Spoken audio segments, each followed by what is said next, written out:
Sindoko kumbang ngajaping sawang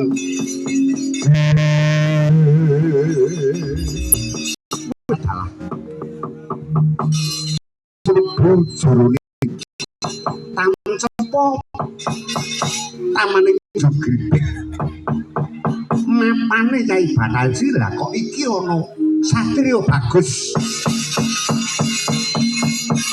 Dedeging ringin sungsang pengawak terto Goya Teja kowe sapa Cah Bagus takon marang aku Purbakusuma putra Rama Janaka panengah Pandhawa kowe kuwi sapa yen takon marang aku Nila Daksaka putra Unjung Gripik Pangeran Pati ing Unjung Gripik putrane Rama Gembung tanpa sirah ya aku iki calon garwane Kyai Banaji lah kok kowe lanyul-lanyul wani mlebu ning jero taman Sempo duwe karep apa ngarepen ana dina samengko Banaji keduga tak boyo negara Ngamarta sapa sing mepalangi aku sing bakal ngrampungi wah dalah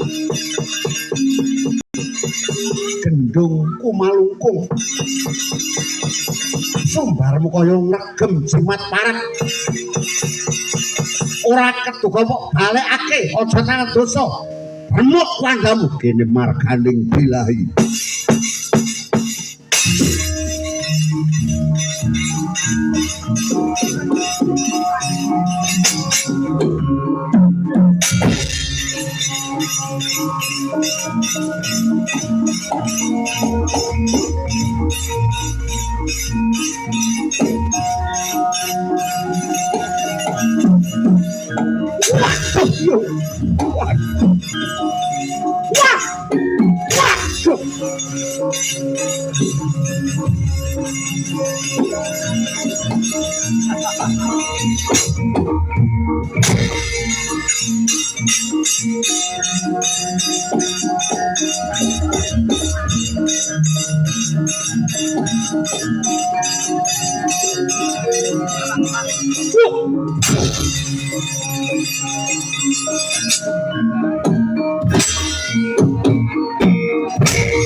Karepe dhewe pandang grayang sikatan nyambe walang paret dadi atur Kanjeng Rama kula salah ngomong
adalah leng-jeleng blis lanat podo gujikan dan kolodro mas batik rojo diwaku patih celeng gumalung wonten non timbalan kang dawuh sinuwun Prabu Gembong tanpa sirah mendelong rasane ngatiku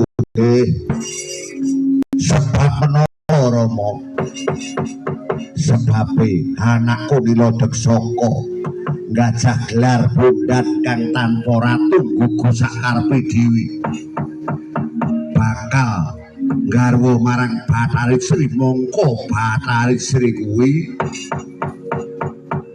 dewaning pangan nek ngantek anakku njejamah nganti seneng dadi apa wong Unjung Gripik kene teh sakpoke aku duwe anak jenenge Bathari Sri ya putri Cempa sing mapan ning Kedaton negara Unjung Gripik nyatane apa kawulaku nggone tansah tetanen kabeh padha panen sing malimpah nek ngantek mengko Bathari Saka niku mbok dadine kula sampun boten kirang-kirang anggen kula mambengi parandene gagar wigar tanantuk karya kula malah dipun jempalani ngantos lara kabeh awak kula dalah nek kula ajeng tegel kumategel ing mangka menika inggih Gusti kula Gusti Anom Nilodeg Saka menika inggih sesembahan kula mila sinuwun kula sampun boten saged ngayahi jejibahan menika wis tunggun sawetara tak dongake muga-muga ana sing nulungi wurung karepe anakku sedeka dawuh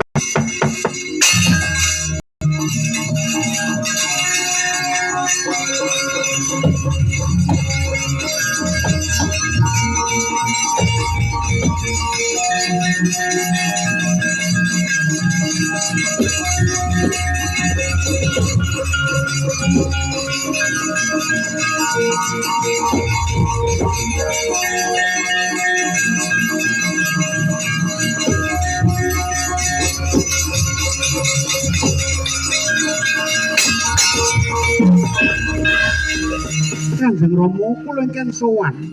Anakku wong Sigit, anakku wong Jentara, anakku sing tak gadang-gadang. Aja mung tiba ning pangucap nanging dadi pas kasunyatan besok kowe bisa mikul dhuwur mendem jero lawan wong tuwa. Kaya buayam payus eneng Rama. Lepatipun pangapunten estu kula kepengin garwa dateng Yayi Bathari Sri. Oh ladalah kurang leku ngelikake Bathari Sri kuwi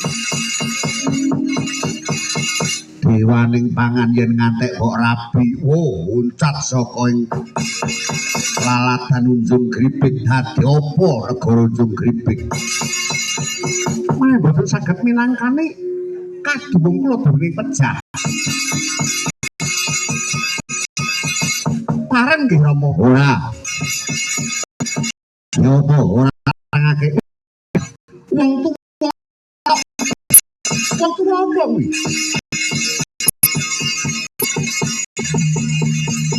Dadi bapak ora iso bisa mempake kengarep anak. Anak polah wong tuwa ora gelem pradah. Yen ngono aku bakal wani marang kowe. Aku bakal wani marang kowe Rama. Wani yo ora tak gagas, yo ora tak gagas. Pokoke aku ora. Ben ora wah dalah.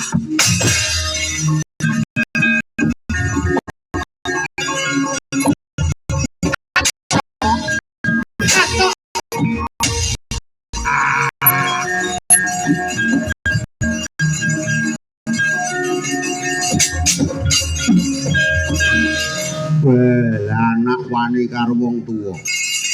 Durung iso munjung sego jangan sing seger. Karo wong tuwa kok malah nyamah karo wong tuwa wani. Nyokot sak nduring tenggak lah. Dudu menungso kowe iki. Wah!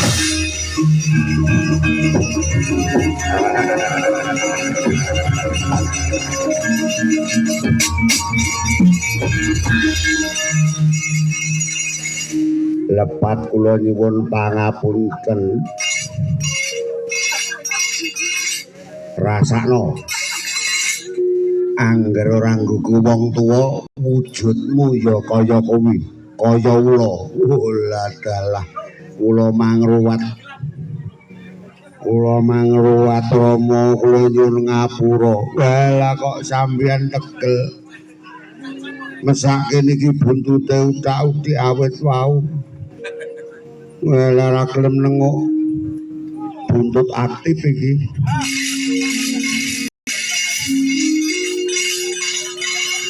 Yang ini kok ora gelem nengok.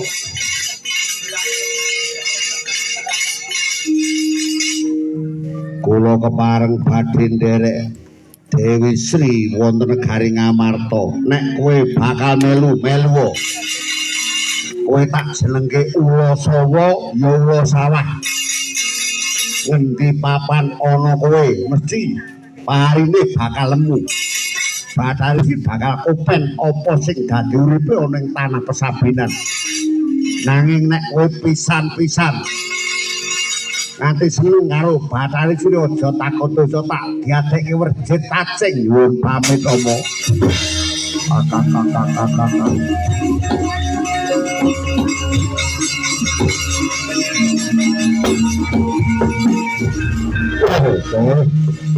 Luput saka uban, luput saka gendongan. Kersanipun kados pundi sinuwun? Ayo. Nusul anak wadon ora urung ing Unjung Gripik mesti bakal bubrah sangkah kedadiane. Ora ketang dadi gandreng lumpung, aku bakal ngembani karo anakku Bathari Sri. Monggo kula dherekaken. Wah!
Pindha kumbang ngajaping taun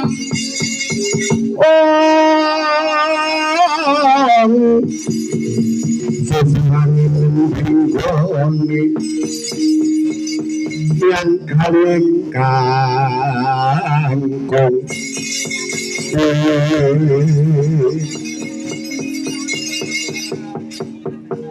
kados Ndara kula Ndarawati iya Kyai bekti kula tak tampa iki wis padha-padha Ndara Werkudara bekti kula iya padha-padha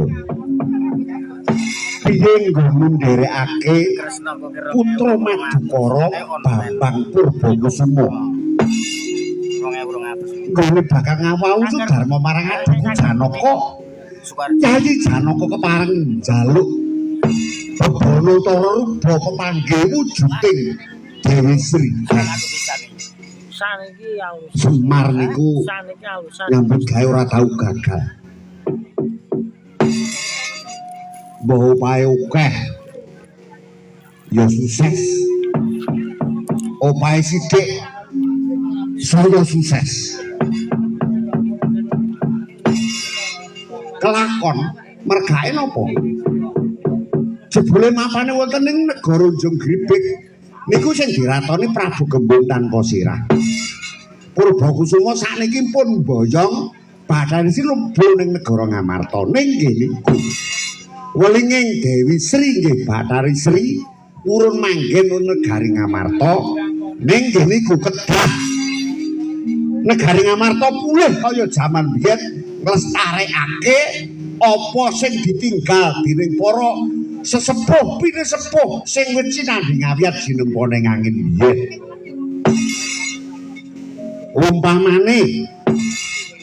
Umpamane badhe wiwit tandur niku nggih enten adicara wiwit. Nek empun wayah pari niku ajeng jebol niku nggih enten adicara ngrujaki. Rujake dipapanake wonten ing prapatan Galengan Protelon Galengan. Niku dinane jemah sadurunge jemahan. Niku aja nganti ket. Kanthi lajenganipun nek empun wayahe panen niku kudu enten adicara melih sing diarani mecik utawa ngunduh utawa mantenan.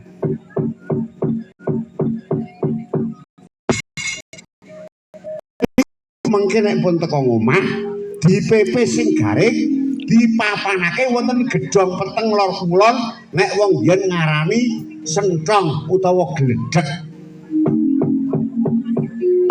Kedah mawi lambaripun inggih menika wujudipun godhong kluweh lumah kurep, godhong maca, godhong lo, godhong alang-alang lan godhong apa-apa niku lambare Bathari Sri.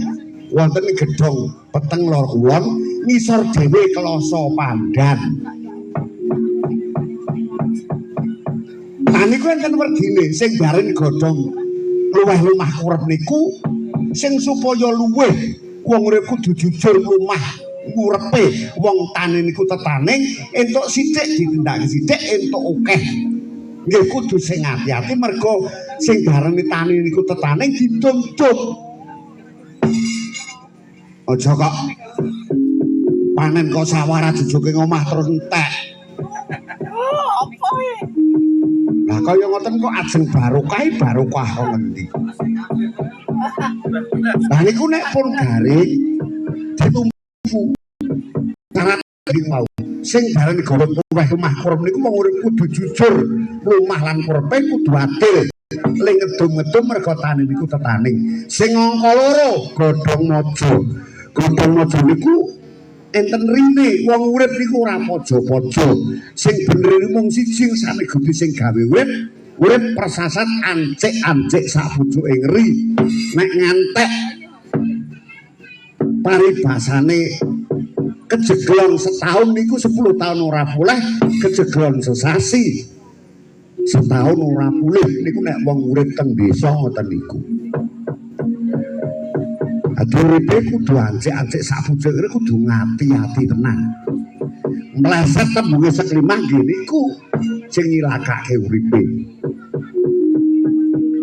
Sing darani godhong alang-alang godhong apa-apa men jeneng alangan sawiji apa-apa terus dicepaki buceng. Buceng niku ngisor gedhe dhuwur cilik tegese padha ngrongkol padha nglumpuk wong akeh. Mula digambarke lincip niku wong sane Gusti muji syukur lek panene mau wis becik apik. Dadi gambarane ngisor gedhe dhuwur cilik niku tujuane umpamane wong sak desa Jiwara niki nglumpuk niku gedhe ning cilik tegese saya mucuk nyawiji wonten saning Gusti niku ngoten niku. Ora musyrik sing kulina ngomong musyrik niku wonge niku cethil ora gelem sedekah apa-apa. Lah enten niku duduke nek sakniki jenenge sedekah. Nek jaman biyen niku jenenge kondangan utawa bancaan. Lah setahun pisan aja mung panen tok. Nek perlu nggih ayo padha nglumpuk-nglumpuk. Nek wong biyen nutu bareng, didang bareng, dolah bareng, dirasake. Niku mujudke kerukunan. Sing maune ora rukun nang kono padha ayo, padha masak bareng, padha mangan bareng. Ah niku nek wong biyen. Nek sakniki padha nggawa sego kok mae-mae dhewe-dhewe. Umpamane ora rukun karo kono dalah segane dipangan kene, dagilan apike. Niku sing diarani sampai zaman biyen kaya ngoten niku. Niku ora sesaji. Niku sedekah nek jaman sakniki.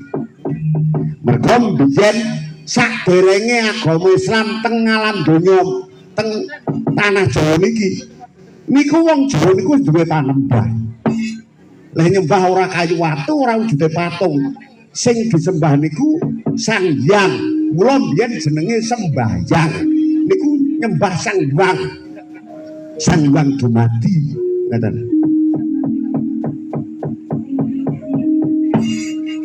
Niku nek sakniki salat. Menene Allah biyen. Niku Sang Hyang. Lah mulane bab sing kaya ngeten iki ora dilestarake. Nek wong sing ngerti rasane rugi. Nah sakniki niku ora kok. Nah sing penting madhek tangga. Tangga tuku apa meri tangga duwe meri. Ora kuat golek utangan, ora urung tele-tele. Wis, duwe pin motor apik, ngalih nyuwi kompor nek kebedusan dase ora. Lah ngoten niku. Mangkane kaya ngoten niku. Nek para beban negara ngamarta luwih-luwih sing dadi pimpinane niku iso ngarahke sing kaya ngoten lestari padha sing mapan wonten ing negara ngamarta. Yo Pak Sakwi enteng mungge ngaku. Aja dientengke. Barang sepele niku nek disepelek-lek. Lekke mboten apik. Yo Kyai, yen pancen kaya ngono tak rembukan karo Kyai Prabu Punta masa bodoh kok tak ngerampungke perkara kula.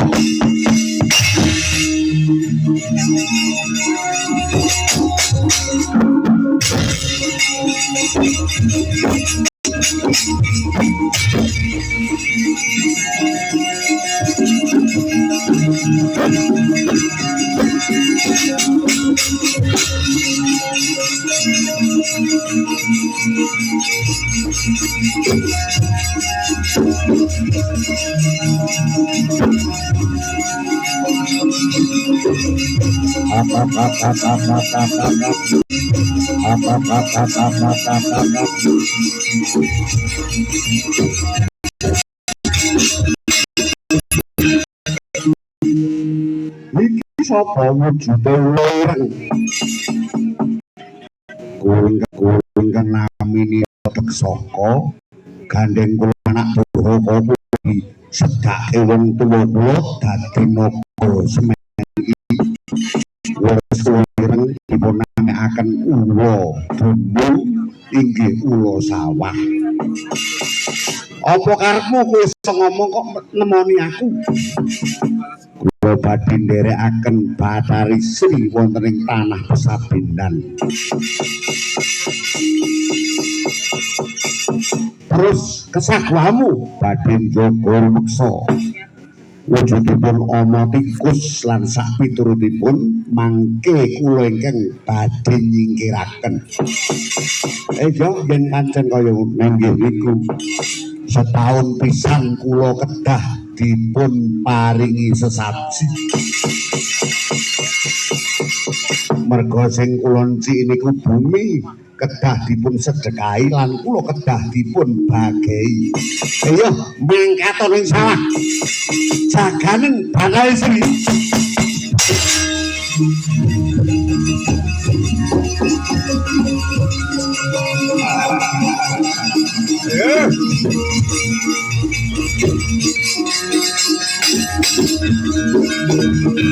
Boten badhe pangkling paduka Sang Hyang Ismaya. Oh iya bener. Aku Semar ya Ismaya. Kowe kuwi sapa? Ratu Junggripik kula gembung tanpa sirah. Duwe arep apa? Gandeng anak kula Bathari Sri menika sumbering kabejaning jagat mongko sampun ical saking Junggripik kula badhe ngembani anak kula. Ora ketang kowe tak dadekke ganjeling lumbung kowe gelem burun. Yen ngono mapano ana ing gedhong peteng lor kulon. Lumbung kae sangganen. Aja ning ngalangan sawi sapa ngestokke sawah.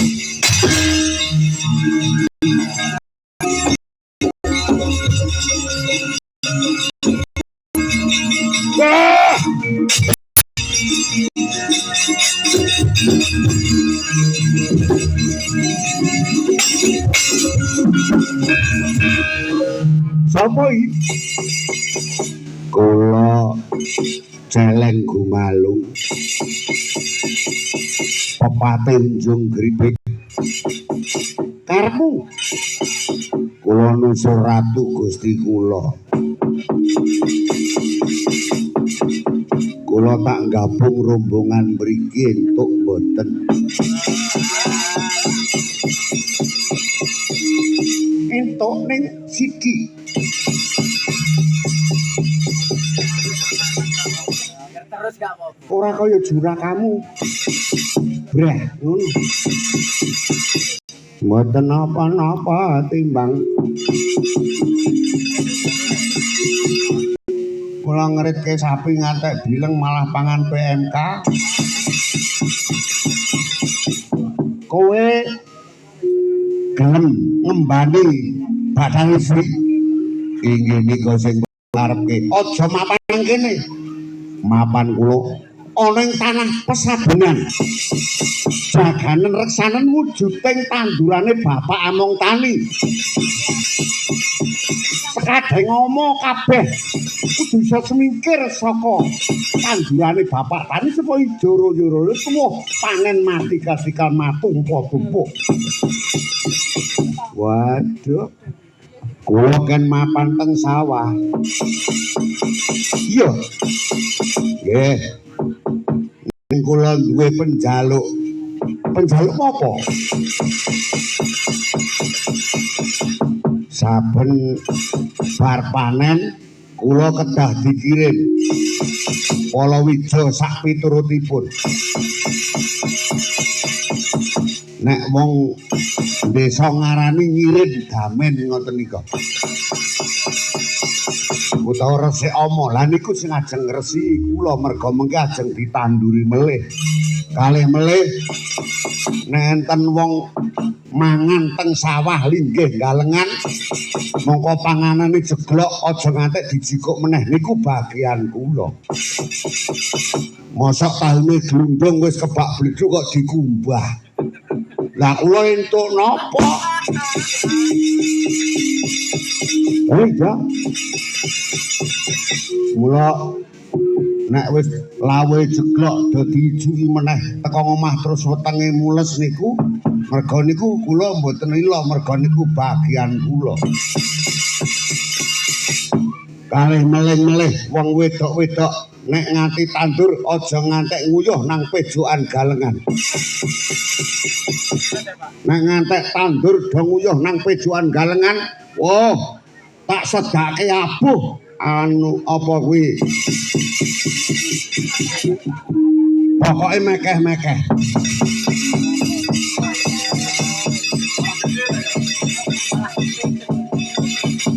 Tur nek nguyuh aja karo ngadeg.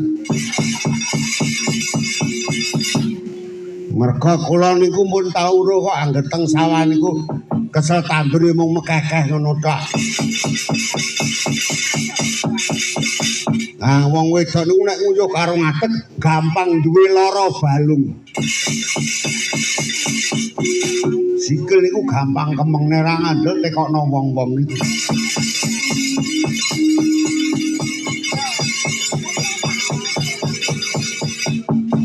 Lah nek wong lanang niku nek nguyuh kalih ndodok niku malah mboten apik niku mergake lek ndodok niku ngampet sing supaya iso metu karo ngeden ketoke.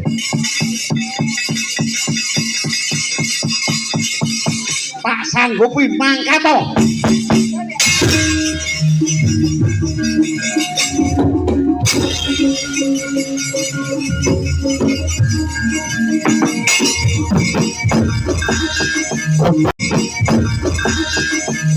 Katarito nalika semono. Batari pun bener garing. Sedaya sampun taus sesadi. Sami kalian. Saben kelewatan Batari sering tanduran katoni joro. Kabeh ngomong padha kabur tandur subala sinawi gemaripah kerta tata taharja. Gantaning carita nalika semono nyarengi kalan udan wis-wis.